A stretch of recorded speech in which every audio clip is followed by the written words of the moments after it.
Alam mo na ba ito kung paano 'to ginagawa itong birthday photoshoot, minimalist theme using Google Gemini? Eh kung gusto mong matutunan kung paano 'to ginagawa, tara ituturo ko sa'yo.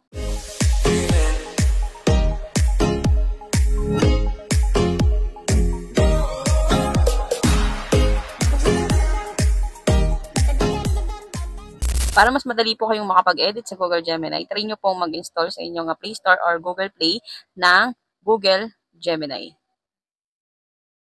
So, ito yung application ng Google Gemini. And kung para mas madali po kayong makagawa at hindi na kayo pumunta sa inyong browser, mag-install po kayo ng app ng Google Gemini. So, open natin. Lagyan ka lang dito ng inyong Gmail account.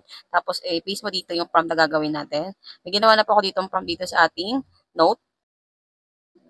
Ayan. So, ito yung note natin. Dito po yung 7 na prompt na ilalagay po, ipipaste po natin doon sa Google Gemini. And kung gusto niyo po makakuha ng buong prompt na ito is mag-message lang po kayo sa akin dito sa ating Facebook at ibibigay ko po sa inyo itong 7 na prompt na ito. So, copy-paste po natin yung unang prompt at i-paste po natin dito at mag-add po tayo ng ating picture. Yan, kapag nakapag-add na po tayo ng picture, palitan nyo lang po dito yung age nyo dito. Yan, kailangan nyo pong palitan yan kasi hindi naman po kayo, kung hindi kayo 33 years old, palitan nyo po yan. Yan, at send natin. At antay lang tayo ng few seconds para ma-generate po yung image. Yan, so ito yung na-generate natin. Una natin na-generate. Pangalawa, copy natin ulit at i-paste natin dito sa Google Gemini at mag-add tayo ng photo. Ayan, so isend natin ulit. At ito ay pangalawang prompt na ito. At pwede kayong mag-edit dito ng text kung ano pang gusto nyo ilagay or idagdag. Ayan.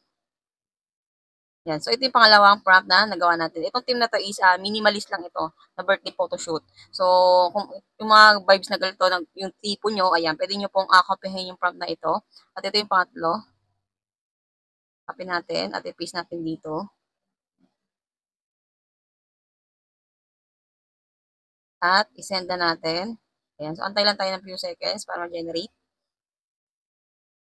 Ayan. So, ito yung pangatlong prompt natin.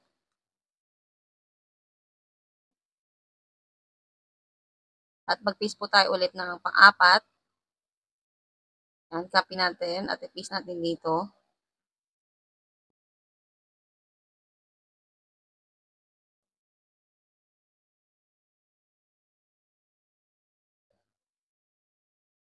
Ayan, so ito yung pang-apat na na-generate natin. Kung hindi po kayo satisfy sa na-generate niya, pwede nyo pong i-copy-paste ulit at i-paste nyo po dito at pwede siyang makapag-generate ulit ng panibagong image.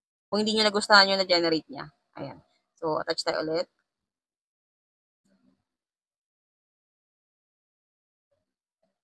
Ayan. So, ito ulit yung na-generate niya. Ayan. So, ito yung pang-apat na prompt. So, ito yung pang-5. And ito yung pang-5 nating prompt.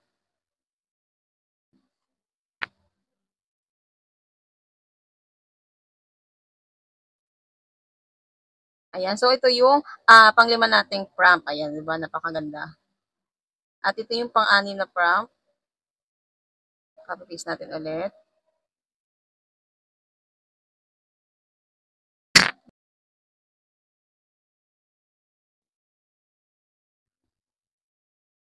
Ayan. So, ito yung pang-6 na prompt. So, napakaganda, diba? Simple lang. Ayan. At ito yung pang-7 prompt. Last na prompt na ito.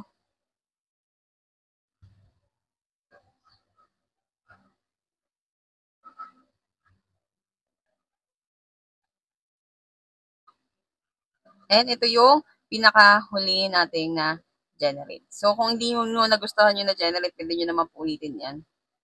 Ayan. So, ito yung sample lang naman nito. Pero kung hindi po nyo nagustuhan, ayan. So, ulit-ulitin nyo lang hanggat sa makuha ni Google Gemini yung gusto nyo ma-generate na image. Ito yung 7 prompt na gagamitin natin. Kung gusto nyo yung mga list lang na theme, ayan. So, mag-message na po kayo sa akin or ilalagay ko po sa comment section para makapipis nyo rin po yung ginamit ko po dito mga prompt.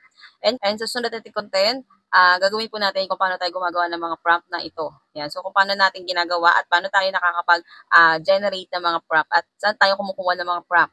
Para updated ka sa mga bago nating video, make sure naka-follow ka at i-like mo tong video natin kung nakatulong ito sa iyo, at pwede mo rin itong i-share sa mga kakakilala mo na gusto rin yung mga ganitong pa-style na birthday photoshoot.